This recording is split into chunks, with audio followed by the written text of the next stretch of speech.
Okay, guys, very welcome back to the show. I've got a special guest on the show today, Mr. Casey Thompson. How are you doing today, man?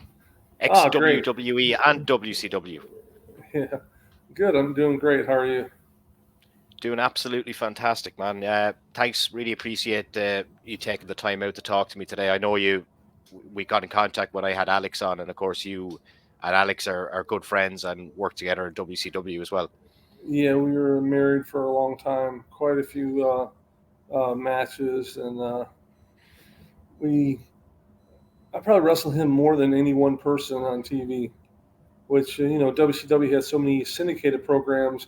I could wrestle him sometimes three times in one day, and it would show in the U.S., would show overseas, and where their syndication was.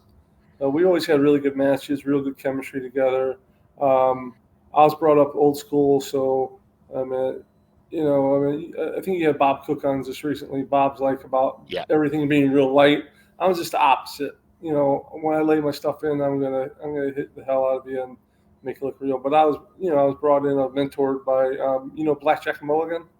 yep, Yeah, Barry Windham's dad. Yeah, that was my mentor, and I I actually had the opportunity to wrestle his last match ever, and really. yeah, and he like, and I was breaking him open the hard way, coloring him the hard way, and he kept on saying, "Hit me harder, kid! Hit me harder, kid!" And then before that, you remember that IWF that Eddie Mansfield had at Yeah, Universal years and years ago? Well, when Blackjack was part of that, and Jack was like, "Hey, will you come wrestle?" I'm like, "I don't want to wrestle for that."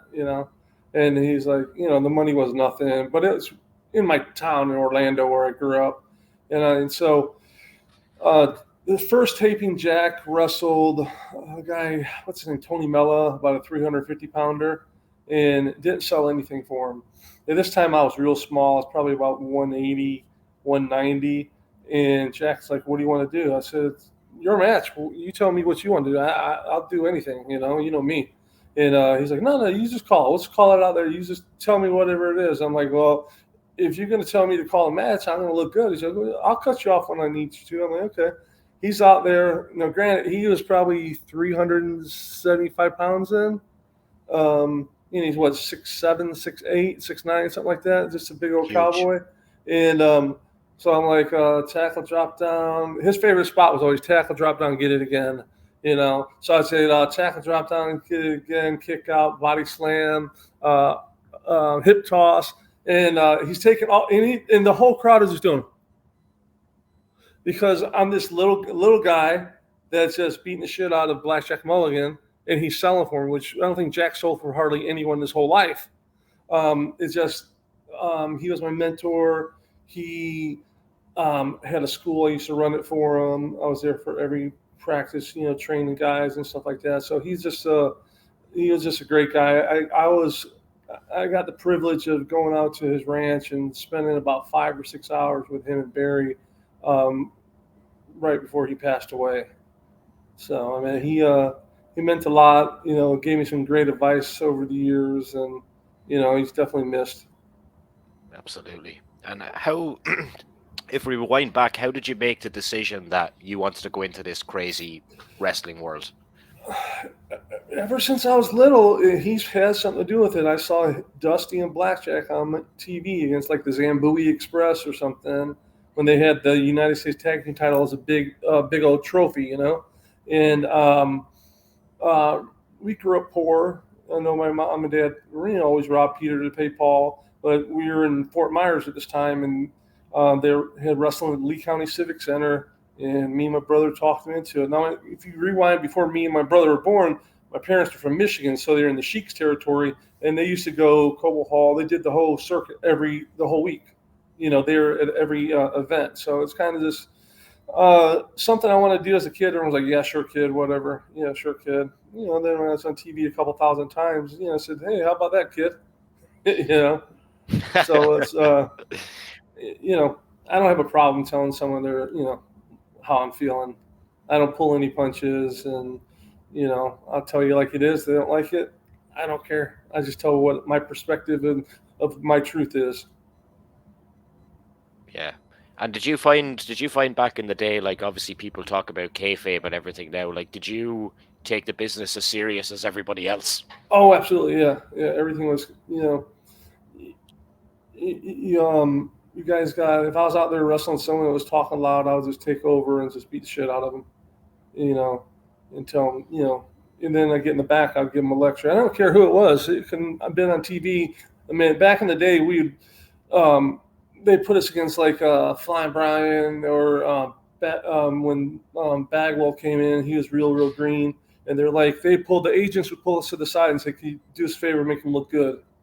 And and you get out there and they're like, "Oh shit, I forgot my spot. What's my spot? It's your match, bro. You don't remember the spot? Screw you. Now I'm gonna Yeah. beat you up till you remember the spot. You know." So I Paul remember Paul one. Roma Paul Roma told me the Paul Roma told me the exact same thing about Buff I think he when owes he me was 20 fighting in bucks still from WCW playing also. cards. I think he owes me 20 bucks. We used to play cards a lot. Paul And Paul yeah, Roma. it was me, Roma, Boss Man.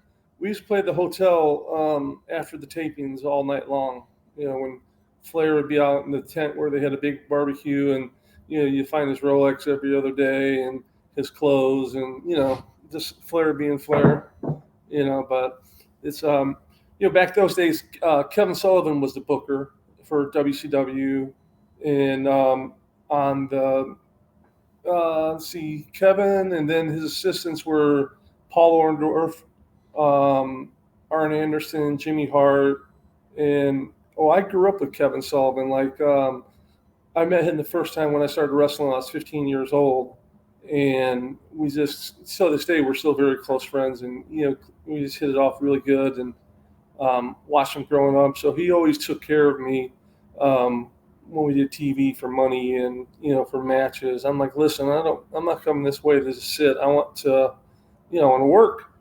So the more you work, the more money you made. So he always made sure that I always had someone good to wrestle. I still got my Vaders and stuff like that, and Yeah, Bob was not very high up on Vader. Did you have no, any experiences with him? yeah, I quite more. But see, Bob's never wrestled them. I have. Okay, so Yeah, I can say, Bob avoided yeah, him. is Bob? Was Vader an asshole? Absolutely. He was this, you know, the biggest assholes in the world. He's just a prick. But I was wrestling him once. He had me in the corner, and he's just throwing those haymakers, boom, boom, boom, and I'm just like this because he's throwing live rounds in there. And finally, I got out, and he's like, "Why don't you sell my punches, kid?" I said, "Why don't you learn how to fucking punch?" I said, "You should have went to your knees." I said, "If I go to my knees and you can start kneeing me in the face and break my nose," I said, "Fuck that." I said, "Man," I said, "You're a piece of shit." And I swear this on the life of my two children I have that means more to me anything in my life. I said, "You're a piece of shit. And you need to learn how to fucking work." And he said, "Well, I just put you over Flair." I said, "I don't need you to put me over with anybody. They know what I can do." I said, "You're the one who's just out there just constantly hurting people." I've wrestled him like 5 or 6 times. And I think there was two people there. David Penzer, the ring announcer, was there, and someone else, and they were like, "Oh shit, we're about to, Vader's going to kill Casey." And Vader just put his head down and walked away. And not too shortly after that is when Orndorff knocked him out of his flip flops. Vader. Yeah, like I've never really heard anything good about him. Let's just put it like that. If we rewind back a little from that, and we'll say on your wrestling database online, your WWF name is Mike Casey. That's why I couldn't find any trace of the work Yeah, that it's you're under Mike Casey. So it's a weird thing. Back when I first started, I was trained by a guy named Jerry Gray. He was a territory wrestler in Florida. He was with Bill. I mean, Bob is the Mighty Yankees. He had the Bahamas title. He had a little run with Tyree Pride and guys like that. He's just really great, solid hand. We lived 2 blocks from each other. He had a ring in the backyard, and he'd call me and say, "Hey, come on over." So I'll pedal my bike over because I was even old enough to have a car yet, and we would work out for hours at a time. And And he ran his own events. He'd run uh, Friday, Saturday, Sunday every week. So and then of course I got married to him, wrestling him all the time. We're wrestling our Broadways all the time. So yeah, it's um, that's who trained me. And then I was broken in by Bugsy McGraw, if you remember him. He was in Texas, Florida, a lot of territories. Just a big old, I think he was Brutus something before. Just a big old brute, and we were wrestling once, and he's like, actually, I was in the back in the shower. He's like, "Hey, kid, you know how to throw a forearm?" I'm like, "Yeah." He says, "Hit me with a forearm." So I hit him with a forearm. He's like, "No, kid, hit me with a forearm." And literally in the shower, about 30 minutes later, I think my whole chest was blistered. And but he was like, he took anything we gave him, he take it and give it back. He was. He helped me a lot, learned a lot about psychology and different guys like that, Kevin Sullivan, Blackjack Mulligan. So I was fortunate to be around great people at my beginning of my career that were able to influence how I wanted to wrestle, and just not be like like every wrestler now wrestles all the same. Because why? Because they're coming from the same place, you know Yeah. and the and they're not wrestling in front of live people. They may wrestle in front of some people, but not like when in the days where you're on the road 300 days a year, going to different territories, and you're learning your craft. That's what's missed in the business nowadays, I think. You know. Yeah, it's a completely different world now. And when I talk to people from your era and people even from different eras as well, even going into the late 90s as well, they're just saying it's not the same. It's very hard to love it kind of like you did, like when you were a kid, and like when I was a bit younger, and now I'm watching it. Yeah. I don't even know, do you still watch it? Do you still watch it anymore? No, not really. My son, he's a Division One wrestler in college, heavyweight. So, Mhm. and he is Jerry Briscoe is a real good friend of his, and of course, nationally, where they want him. He wants him to go. is Yeah. And I told my son, I said, listen, I said they make a lot more money these days than they did in my day. I can guarantee you that. He's just a big old, So you'd be happy for him. Um, I'll be happy. If he does it, it's cool. If not, he's a Division One wrestler, which in the United States to become a Division One wrestler, only 1% of all high school wrestlers in the whole country make Division One. It's very hard. And Mhm. he redshirted last year. He's starting this year. And then I have my daughter who's just graduated from high school. She's going into college. So I'll have two in college and no one else at home. This is my wife. So I might go. Some local promotions have been asking me to come over and hang out and stuff like that. Is this you have you want to go over there, then you're like maybe I won't. So, Yeah. but I had after I got done wrestling, then I promoted wrestling events and produced a TV show for a couple of years, and that just took everything out of me because it was like one man. I was the one man show doing it all. I would write this. I write everything. I'd produce it at the live events. I'd make sure everything was set up. Everything was right, perfectly right. To me, perception's everything. I can take a bunch of mediocre wrestlers. As long as the perception is there, they look big, they look like wrestlers. I can make it look something good, you know. But we had literally everyone from Dusty, Barry, Raven, D'Lo Brown. We had everyone wrestle for us, on TV and stuff. So, but then on every Thursday night, I had to edit the show, and so it's like it's like this is just way too much for one person to do. I need a 10-person staff to do it. So it ran for about 2 years, and then I was like, yeah, just too much, Drained. you know. Yeah. One of your first matches listed in the WWF was against Hawk and Animal, the Road Yeah. Warriors. Any Oh, memories of those guys? oh, yeah. I went up with two buddies of mine that I trained with, Scott and John Allen, and they're both passed away now. Um, I just rode up. We did a double. There's a double shot, Pensacola, and then Biloxi, Mississippi. So we're in um, I said, worst case, I'll just drive up and go in the caterer and eat the food, and try to make some connections or whatever. So Tony Grillo was like, who can fucking do LOD's finish? I said, that's easy. I can do it. They're like, all right, you're wrestling. I said, I'm not even booked. They said, you are now. I said, okay. When he walked away, I said, what's their finish move? I didn't have no clue what it was, now I know what it was. It was Doomsday Device, but and then I didn't know what it was, because when you're there, you try to watch as much as you can, but there's so much. So he's like, just sit on. He's like, just sit, I'll pull you up. I'll give you Iggy to win the jump because you couldn't pick me. He would put his head under, he'd give me the Iggy on his my calf, where I'd do like a calf raise and it helped boost me up. And then Hawk would come off the top. So what I did is I pushed off his head. So that year and the following year, all the lead-ins for SummerSlam and WrestleMania was them doing that. I did 1, 2, 3 and landed on my belly. So and then I talked to him before. I said, listen, I said, whatever you guys want to do, it's your match, it's cool. I said, but I'm really fast. I'm going to come off the ropes fast and stuff like that. So just, keep that in mind.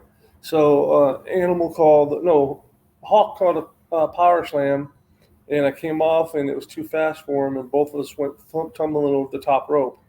So he got in the back, and he's all pissed off and everything. And I've never been a person who's been scared of anyone, even, what's the worst that's going to happen? You're going to get beaten for a second. They're going to break it up. Yeah. So, and I'm the type of person, if something gets messed up, I don't care who it is, I'm going to go up and say, hey, what happened? And he's like, oh, you fucked up the move. I said, no, I didn't fuck up the move. And then the referee came and said, no. He says, he was too hot for you to handle. And he came and apologized and everything. And, it was, real cool. We traveled for a long time after that, for years and everything. So. Yeah. Is it very hard to go into that world? And it's kind of, it seems like from the outside in, it's very kind of standoffish, and you really have to kind of pay your dues when you enter the door, don't you? Yeah. Oh, definitely. I mean, I sat up, tore up and set up and tore down the ring for years. I constantly was doing something, to pay my dues and putting people over, that I was better than, it's just whatever, And, I had a tryout at WWE in Chicago, I think it was. And Arn Anderson was the agent then, and Arn took me up to Stephanie. Hey, Stephanie, I want to introduce you to Casey Thompson. He was one of the boys back in Atlanta. So that just solidifies right there. When you have someone at his caliber, Arn Anderson telling one of the bosses that he's one of the boys. So that was that was always cool when you had stuff, heard stuff like that. Any memories of seeing Andre the Giant backstage at these events? Yeah, he didn't wrestle, but just once or twice. He'd always be back there playing cards with Arnold Scolding.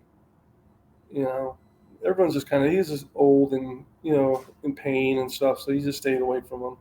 But I was on shows that he was on, which was pretty exciting because I grew up watching him. It sometimes was like hard to believe that, like, man, I'm in the ring with Ric Flair, or I'm in the ring with, I'm doing a pull apart with Hogan, or I'm doing this, and I grew up, I'm wrestling Barry Windham or Dick Slater or someone like that. Guys like Dick Slater is known to be one of the toughest wrestlers ever. And we were real good friends. I used to do this. I saw Muda do it once. I don't know if he screwed up or not. When you get shot into the turnbuckles, you do a handstand and flip over the top. So I said, well, if Muda can do it, I can do it. I don't know if it was just a screw up or what, but I did it. And so we're wrestling, me and my old tag team partner, Cliff Anderson, we're wrestling Rough and Ready, which was Dick Slater and Mike Enos. Mike Enos, like, he do a reverse slam where he held me and just threw me. I said, why don't we do that off the top rope? I said, I'll make my body light enough where you can. So he's like, You sure? I'm like, yeah, let's just do something good.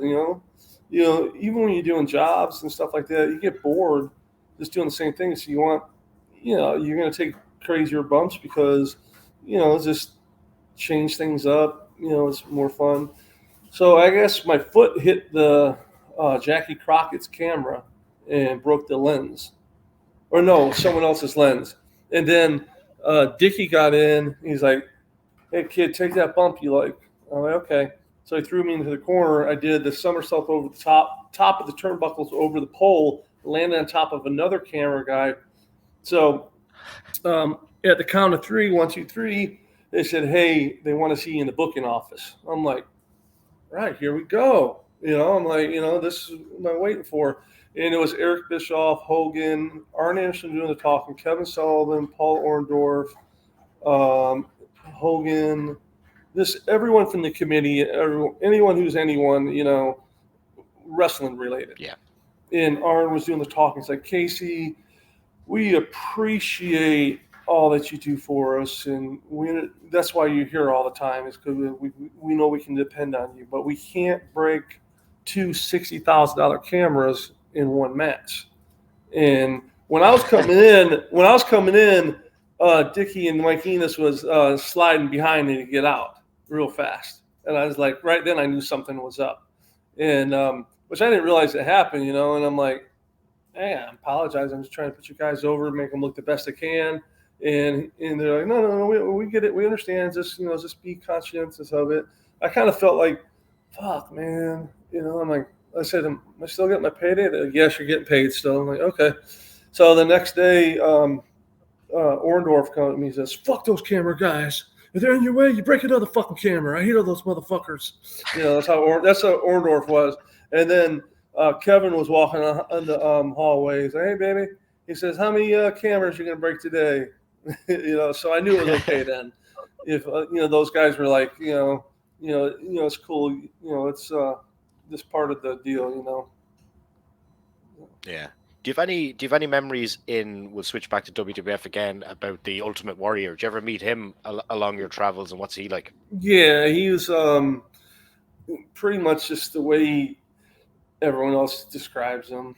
He has his own dressing room. Would stay in his dressing room. Would come out. Eat about 100 those little White Cross mini thins a day. So he'd be all amped up all the time and everything. Yeah, I've never had a really good encounter with him. He was a bit of an asshole. I'm sure you probably heard that from a lot of people before. So I mean, I never wrestled him, but I was around him enough to know that what his deal was. He was all about himself. He didn't care about anyone else. He didn't care about the business. I cared about the business, about making it better. Not just making myself better. I want the other guy to look good too, and of course I want to get mine in. Sometimes you don't. Sometimes you got to force it in, like you're in a squash match.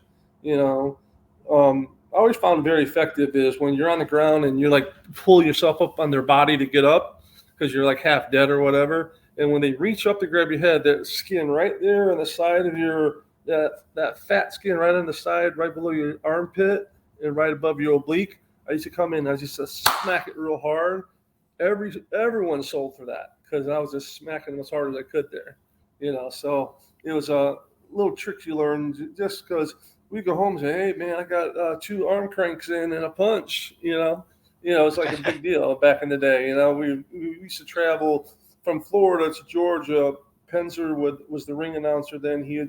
Or it was before he was the ring announcer. He would pick us all up on the turnpike exits, and he would start in Miami, and I was in Orlando, and then we'd make it up to Atlanta for center stage, and then from there we were within a couple hundred miles, like Dothan, Alabama, Birmingham, Macon, Georgia, just wherever, And we went out, to Topeka, Kansas. Did you hear the story before where Dusty wanted Missy Hyatt when it was Abby Van Hammer and Cactus, Mick Foley, and they were in the barn at one of those pay-per-views in Topeka, Kansas, or maybe it was a. So what it was is Mick Foley was wrestling Van Hammer, and Abby was outside with like a straw hat on, like he's like a farmer guy, you know. And they went out the back, and it was like a big open pole barn, but it had like a big old pig straw, where you drink the water out of, right? And it was fucking freezing. Yeah. Well, the only two other people out there besides the camera guys, because this was pay per view, so they bring us in. We work the first day. The second day, we work security, because we make it an extra payday, So it's me and Rip Rogers. We're out there, and so they're doing the whole thing, and then Dusty wanted Missy to get thrown into the water. But when she, the funny thing is, when she got thrown into the water, she got up, her whole top fell down and everything. So it was but I think me and Rip were probably the only ones to see it. Yeah. Brilliant. Yeah, it was freezing out there too. Yeah, that's funny. Was there ever anyone that you thought was too rough in the ring, apart from, we'll say, the obvious answer of Vader? I don't think he was rough. I just think he was reckless. Reckless. He wasn't safe, because I was stiff in the ring. You can ask Alex. I was stiff because Alex was stiff too. I mean, he would. Yep. He'd throw that uppercut forearm. I mean, he's tagging you with it. I'd get up and I'd chop him till his chest about to bleed open. So I don't mind it being snug, tight, stiff, whatever, as long as it's safe. There's certain spots you can be stiff in. If your face, you want to protect it and different stuff like that. But, if I'm going to hit you with a chair, I'm going to hit you in the flat of the head, but I'm going to be swinging that chair like I'm hitting a grand slam. None of this little dink, dink, dink. I'd rather go out there and just, I hate that, everyone knows the business is a work, but there is still a perception, and there's still people that may not know, they're still on the fence. So, but you do that, then they're like, oh, or they see you, get my if I can color, and they're digging your tape out or whatever, and cutting your head open instead of just being able to just do like boom on the fly and no one sees it, So, I got taught years ago when I was young how to do that properly. Yeah, AEW keep making terrible camera cuts that keep showing guys blading, like it's happening all the time on their TV production live. I don't think I really watched much of that. A couple times. I see stuff on social media, little clips and stuff like that. Yeah. I think it could be a lot better if Tony Khan had a little bit of help by someone that knew the wrestling business. And what he's trying to do another program now, I think, like 4 or 5 programs he's trying to write and book for. I don't know about you, but like he's putting out a Saturday night show. Like Saturday nights is probably not a good night for a show, in my opinion. Maybe you can tell me. No, I wouldn't think so either. But is they making him do that, or is that the time slot they're giving him, or is that what he wants? I think this was something the network wanted. So they must have a slot they want to fill there. No, he's probably telling you that his ratings are down. So that's where he's getting. Yeah. If his ratings were 6.0, where is he going to be? He's going to be in primetime, right? They're barely breaking 1 million, and that's their other program. They're even barely breaking on 500,000, I think. Which is it's gone down big time. Yeah, it's not and you have to sit back and think, well, what's causing that to happen? People are reading right through the booking, and they know what's going to happen before it happens. When you're just showing them what you're doing, and they know it. And there's I've always had a theory: people pay, just like in boxing, people pay to see the heavyweights. And there's a spot for everything in the card, I believe, but too much of one thing is not a good thing. Too much of this flippity floppity, going to break your neck kind of thing. Is there a place for it? Sure, absolutely. I would have when I ran shows, I would have a couple matches like that. But then, it's about match placement too. Where you want them. You want your first match just come out of the gate, a barn burner where it just sets the tone for the whole night. And then it's a roller Yeah, first coaster. match is crucial. And then the worst match you put right before intermission, because that's going to give them 15 minutes to forget about it. And then you'll have another match, and then right before the main event, you're going to have a match that's not as good, because then it makes the main event look better, because the main events are usually the shortest matches on the card for the most part. So it's just a matter of, just structuring the cards right, and, following through on an angle that lasts 6 months instead of, 6 hours or 6 weeks, or 6 weeks would even be good for them, so, Hmm. but, Yeah, he's got the money, he's got the connections, so, yeah, it's his baby. So, win or lose, it falls on his shoulders. yeah. He's coming up against obviously WWE or the machine, obviously, and they still are. Did you ever meet Vince McMahon or have any interactions with him when you were hmm there? Yeah, he Yeah. was very businesslike. He'd walk by and say, "Hello, how you doing, sir?" Introduce himself. He knew me by name after a while, and hey, Casey, how you doing? I'm good, good, sir. How are you? Nothing more than business. Just you know, being polite. Stuff like that.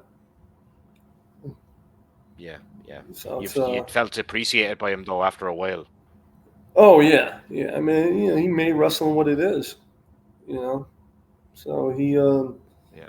it's cool when you walk by and someone knows you, by name, you know, when he has 200 guys under his contracts, and he knows, when I come in for a shot, he'll know your name or whatever. So Hmm. it's always, always fun. Yeah.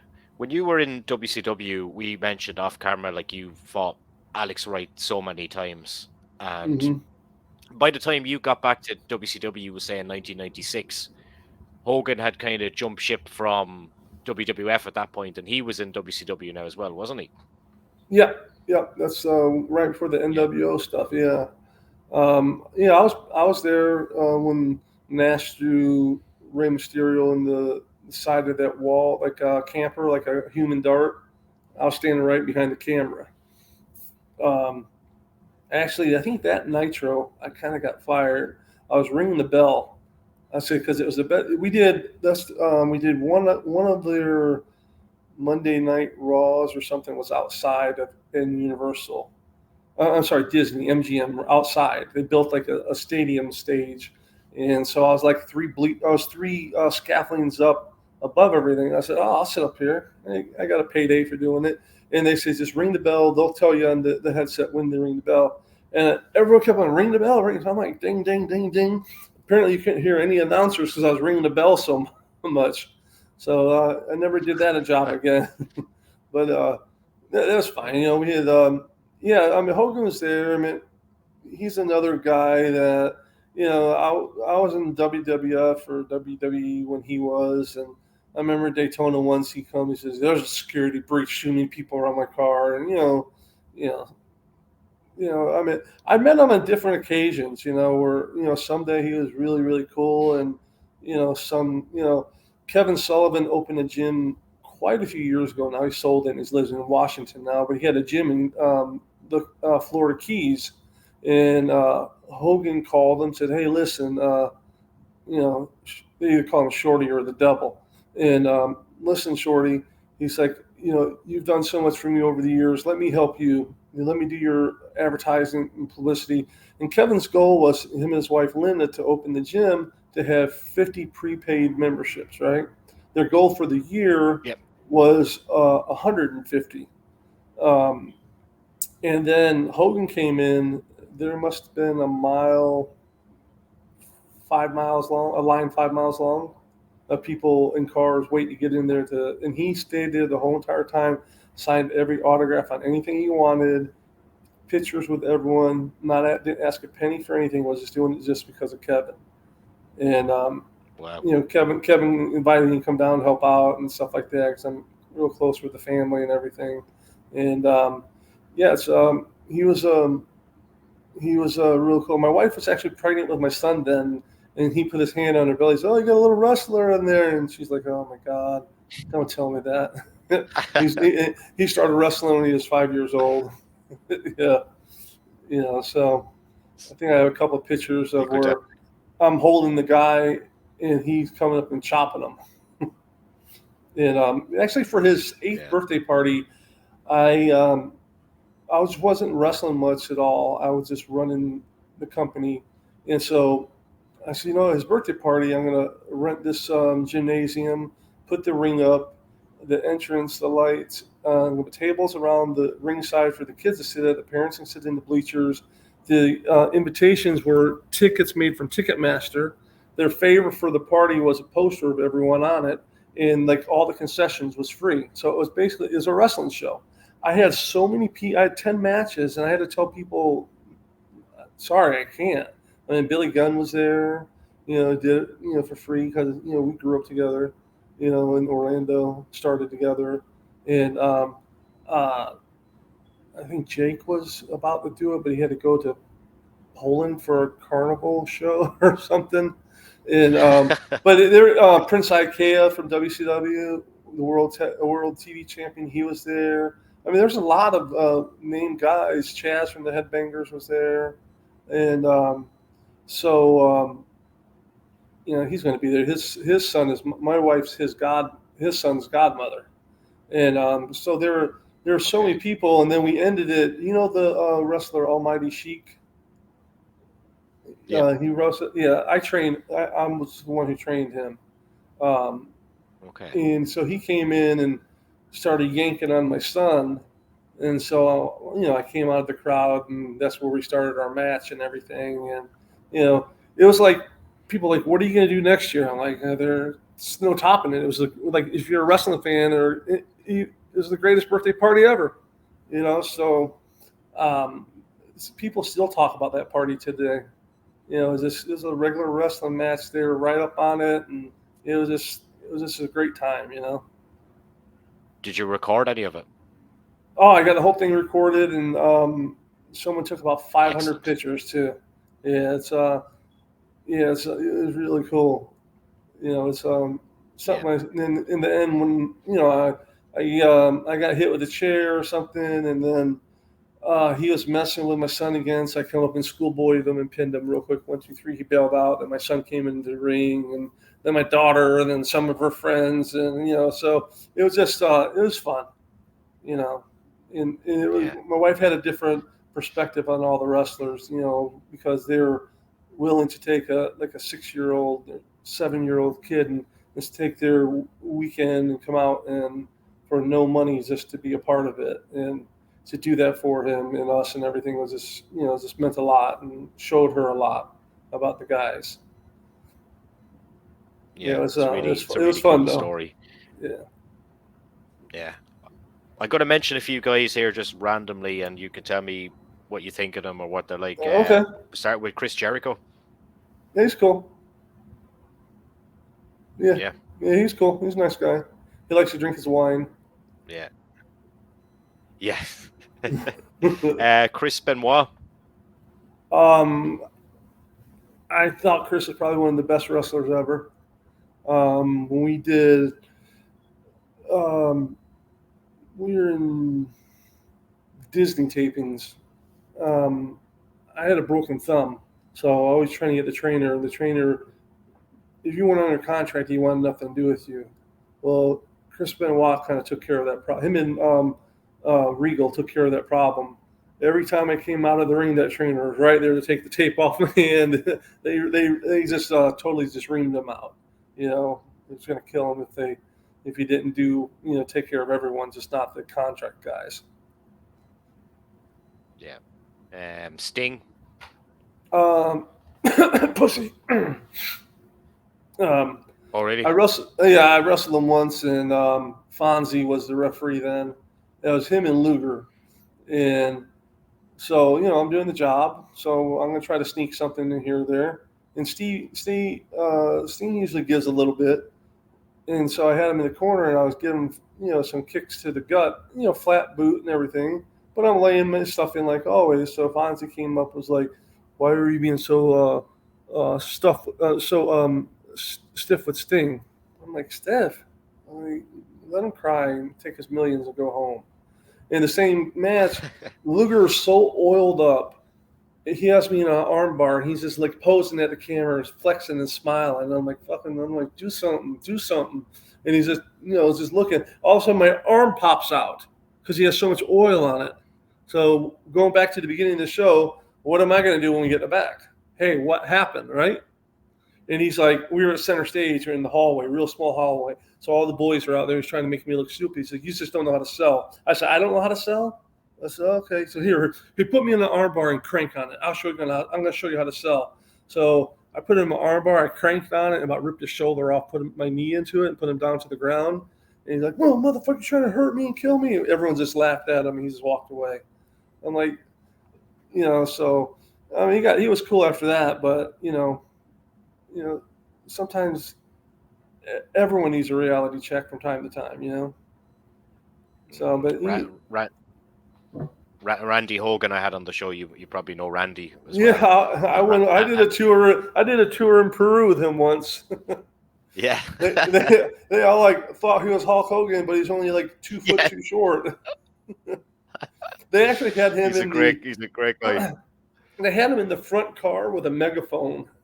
Him riding on the hood of the car, and we're traveling all through the town in Lima, and then I think we did Lima, Peru, Huancayo, and Arequipa, and we did those quite a few times, and they're a lot of fun.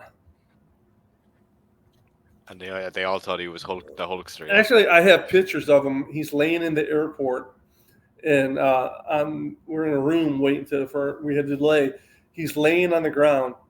And we made these things like we'll work for food or, stuff about Hogan. And then we throw money down there. So it looks like he's down there begging for money because he's homeless or something. You gotta send me that photo and I'll send it to him. Yeah, and I have it somewhere. I've had him on the show. Yeah, I've had him on the show a couple of times. Bret Hart. Yeah, he was always nice to me. He takes it very serious. I'll tell you that. Yeah. But that's my style of wrestling. So I mean, it was good. There's a time and place for everything.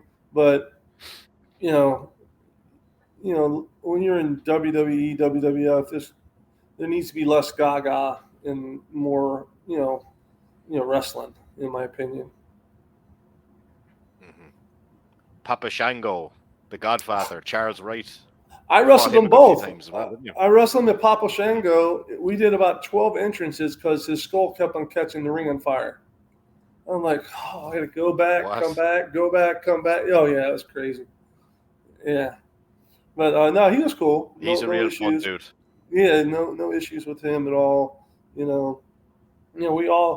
all changed in the same dressing room, traveled together, play cards, eat dinner, the whole strip clubs. We were smart. Me and Johnny Swinger would always get out of there first and get to the strip club before all the contract guys did. And we'd take turns and be like, to the girls, be like, oh, you don't know who this is? Oh my gosh, he's like a huge wrestling star, and just trying to get in there and then time the contract guys get there to the strip club, we're leaving with all the girls, Me and Johnny used to do that a lot back in the day. Good plan. Was there ever what was the funniest maybe rib that you've seen, or did you see one that ever went too far?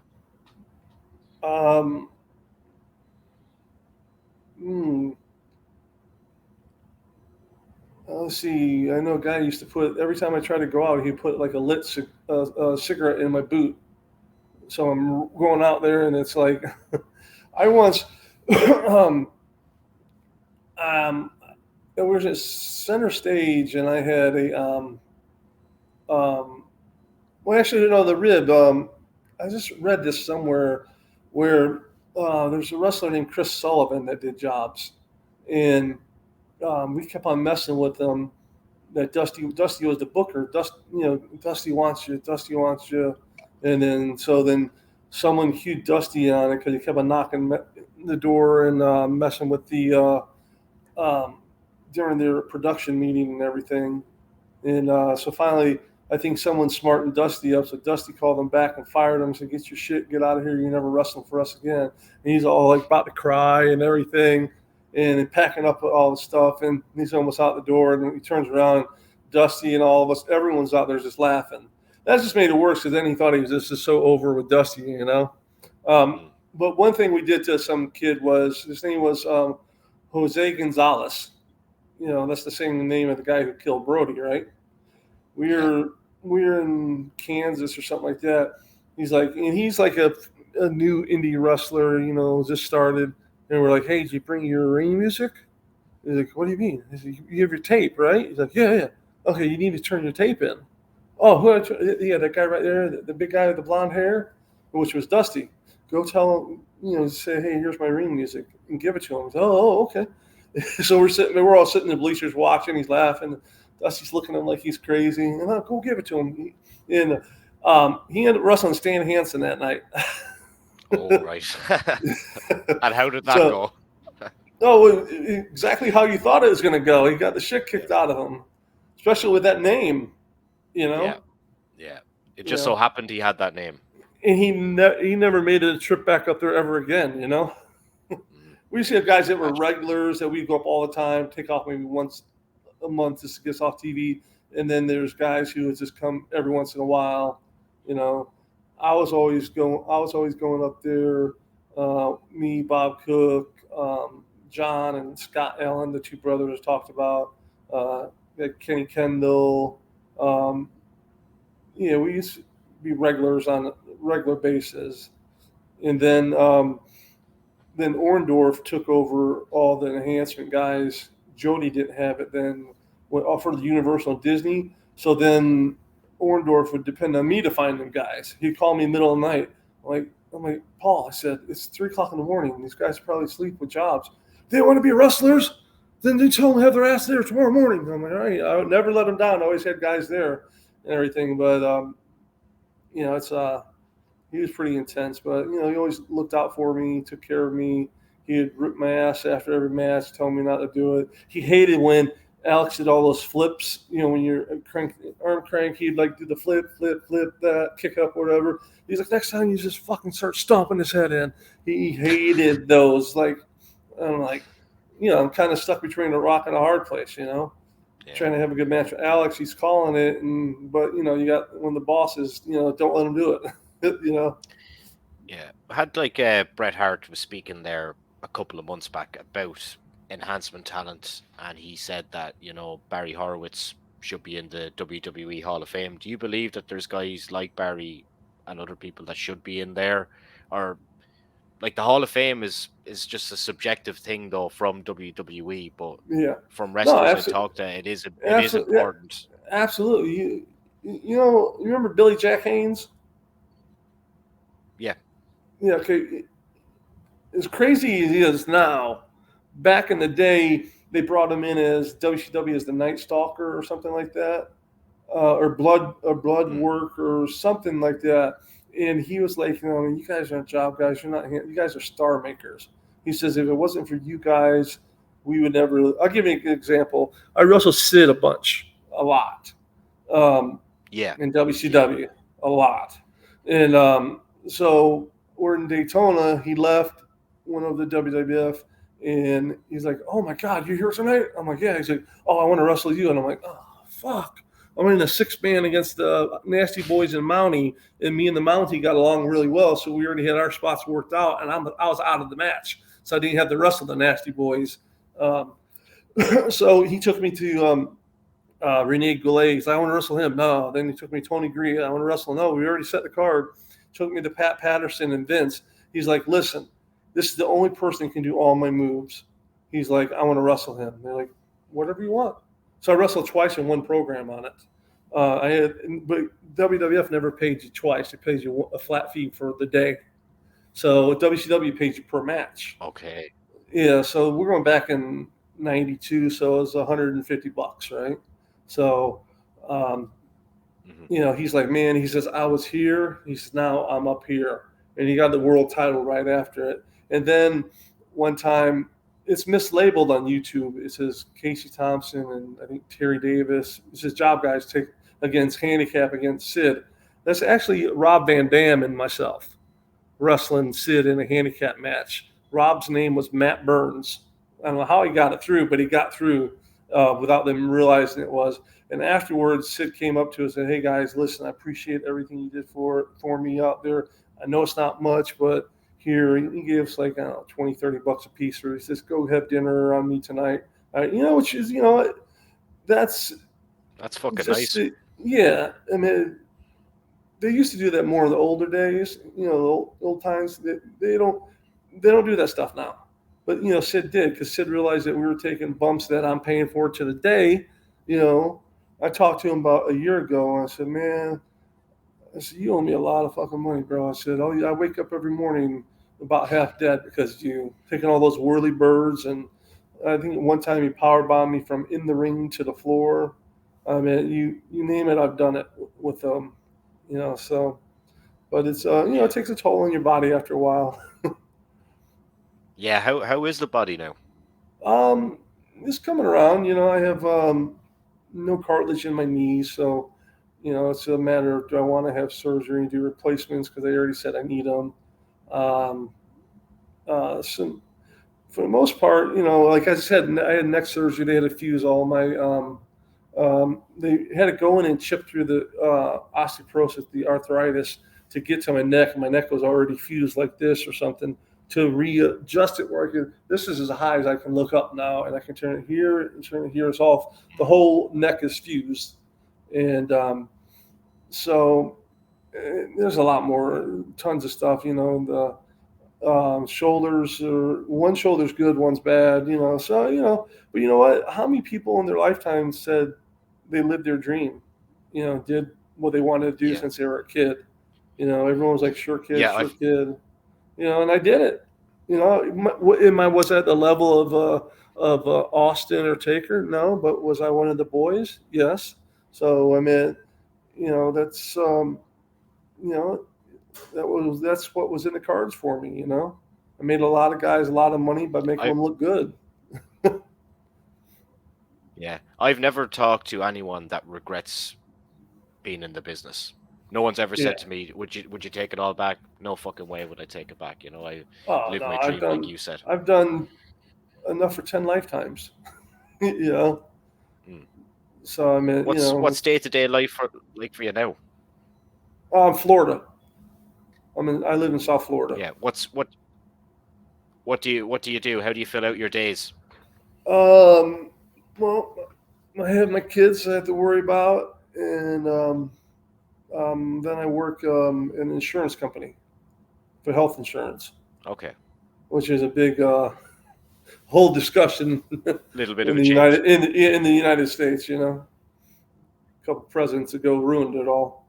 But yeah, I do that. But then I'll travel. Like I'll try to make all my sons. He wrestles in Pennsylvania at Franklin Marshall College, and in the EIWA conference, which is probably. I mean, they had they had just as many national champions as anyone else this year in the conferences, like Big 10, Big 12, and so I'll probably try to make as many matches of his this year as I can. So it's you never know. We could see him on. I'd say you never know. We could see him on a big screen someday. Yeah, it's there. There's. It all depends on what he wants to do. Exactly. But if he did, I wouldn't let them train him. I'll train them first. Learn the right way to wrestle, and then they can, try to corrupt them with their, which is crazy. Like, we got Norman Smiley up there as one of the coaches. I got Norman the job. That's what I tell people, because I'm friends with a guy named Joe Gomez, which he's an Indian wrestler for WCW for years. He's Flair's best friend. Yeah. Because Flair lives in Tampa, and Joe's like the mayor of Tampa. Everyone knows him. And so we were talking on the phone. He's like, "Yeah, they're bringing in new trainers. They just hired Kidman and told me how much it was." And I'm like, but you got to move to Tampa. So I called hung up the phone, called Norman. "Hey, Norman, they're looking for trainers. This is what they're paying Kidman, but you got to move to Tampa." He's like, oh, okay, thanks, appreciate it, And of course, just Norman Smiley, he, he was my go-to guy when everyone wants to go out there and wrestle and but they always cut their time short. They try to get their 5,000 moves in Yep. instead of just taking their time and getting everything in the right way. Literally 90% of everyone that I had wrestled for me on TV went short. So to finish out my hour, I say, Norman, I need an extra 10 or 15. Is that cool? And he's like, yeah, no problem. And he would go out there every time and, put the time in, so, so he's a great coach, I don't know who all the coaches are anymore. And seems like Shawn everyone's, Michaels is one up there, I think, as well. yeah, I think he's running the whole thing, right? Yeah. Yeah, he's running the NXT side of things, Yeah, supposedly. he's a cocky asshole. What did he do to you?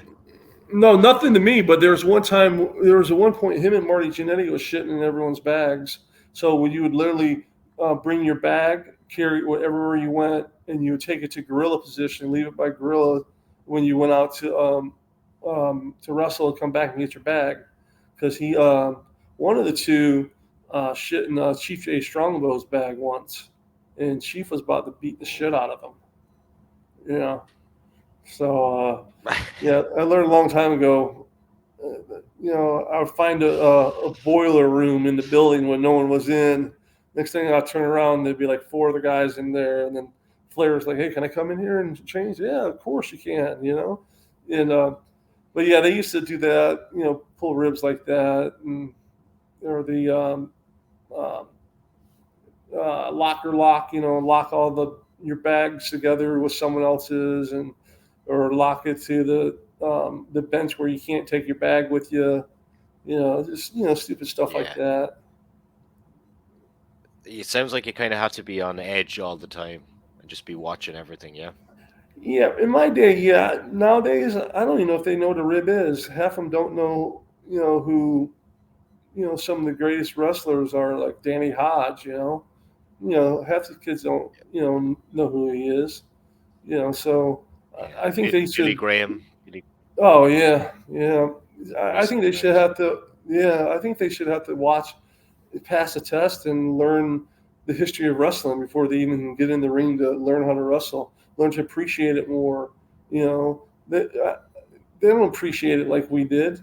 To us, this is what they're making a paycheck. They're making a huge paycheck. Ours is because this is what our dreams were. This is what we wanted to do. So it wasn't always about money. Do we want to make money? Yeah, but I mean, there's times that you know, the promoter got robbed, loses money.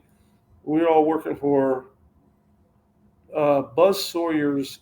He's a piece of shit too. His brother Brett Wayne Sawyer, he's running shows, and we were in Daytona Beach, Florida, and he was like, "Oh, someone stole all the money, guys. A bot show. Someone stole all the money." And I'm like, "All right." They're taking down the ring. I was riding with a buddy, had a cargo van. I said, open back that van. I said, why? I said, because that ring post is going with us. You can't have a wrestling match with 3 posts. You got to have 4 to put the ring up. So I took his ring post, went home with it. Finally got the call. I said, you got my money and this person's money and their money. Once I got all the money, he got his ring post back.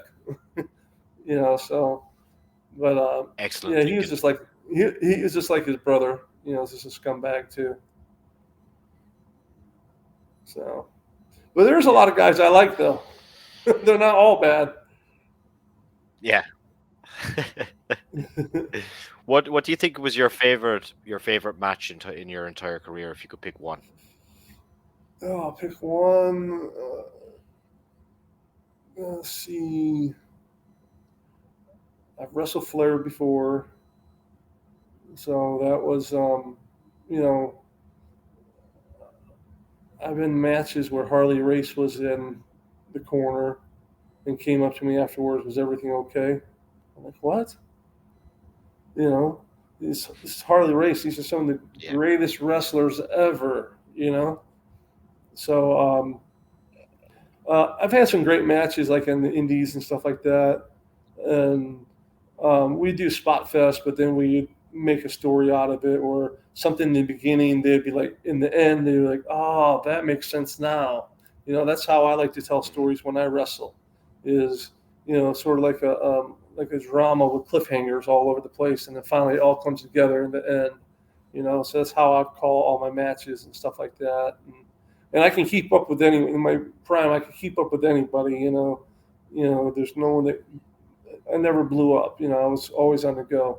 So had some really good matches. Um, just one TV match. I mean, probably my best matches were with Alex. You know, he Yeah. was very giving. He let me do whatever I wanted to do. He trusted me, and so it. The only thing, the weird thing is when we would wrestling, they were turning the ring when they had that spinning ring on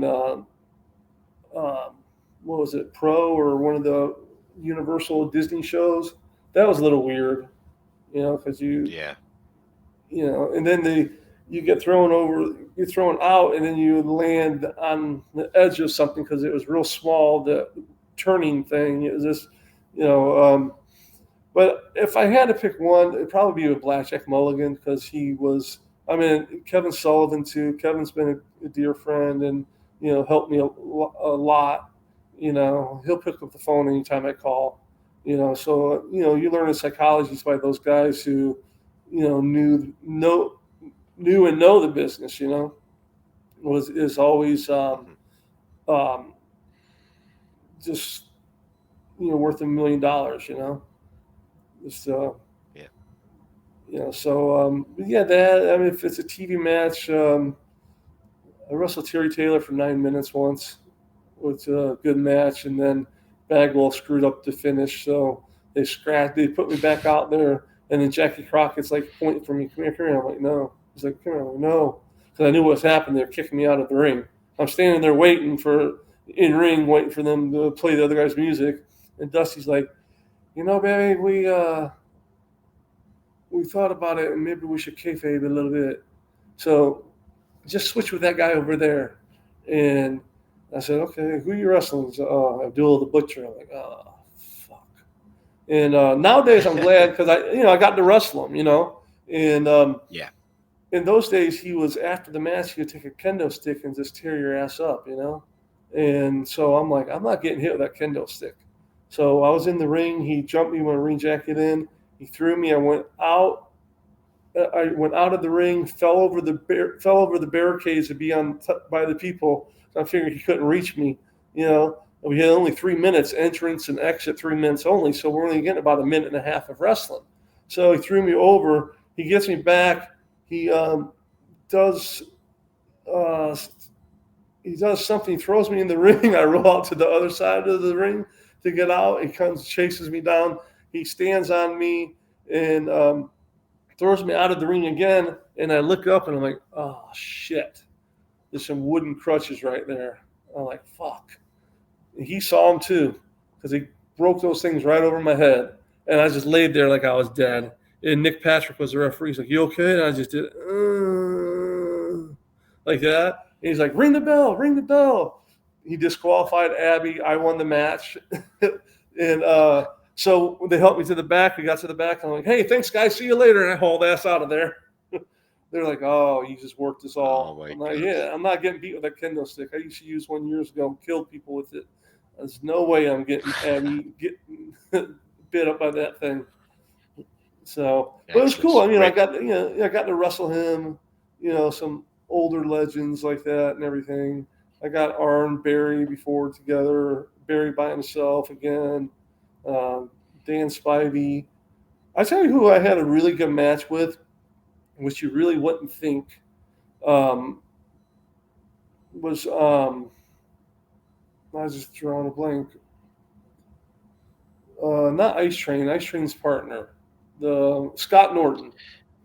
I Yes. had I had an unbelievable match with him that made so much sense that after I watched it, I was like, I had so much more respect for him because the psychology in the match made so much sense. And he fucked up his finish, and So then he just did a top rope DDT where I just put my leg to the top rope and DDT me from right there. But the finish he was trying to do, his hand slipped, and he went to the office and took blame for it and said, "Hey, he didn't fuck up. I did. It's my fault." I mean, so you know, you got to give props to someone like that. You know, that is gonna, Yeah, you know, there's good guys in the business as well, obviously as well. oh yeah, because I know yeah. sometimes when people do these interviews, like they sometimes trash guys. I'm not really into that because that puts me in a bad light. Because if somebody comes on and trashes somebody, and then I try get that person as a guest, and then they see that footage, and I'm just kind of like, Yeah, I'm I always don't. very I don't neutral in the middle. trash. I just tell you. I just tell how my No, no, perception you of haven't. how I No, feel. you haven't trashed anybody. You've just I'm said it as Invader, it but is. he's gone, so you're not gonna have him on your show. You know. No, definitely not. Man, I just want to thank you for the show today, and I think that we'll probably have enough there and to do another one maybe at some point if you're up for it. And Oh yeah, really definitely. appreciate your Yeah. time. No, no problem. It was great. Had a fun time. Yeah, Anytime. thank you so much, Matt. All right. Thank you. Cheers, Matt. Yep.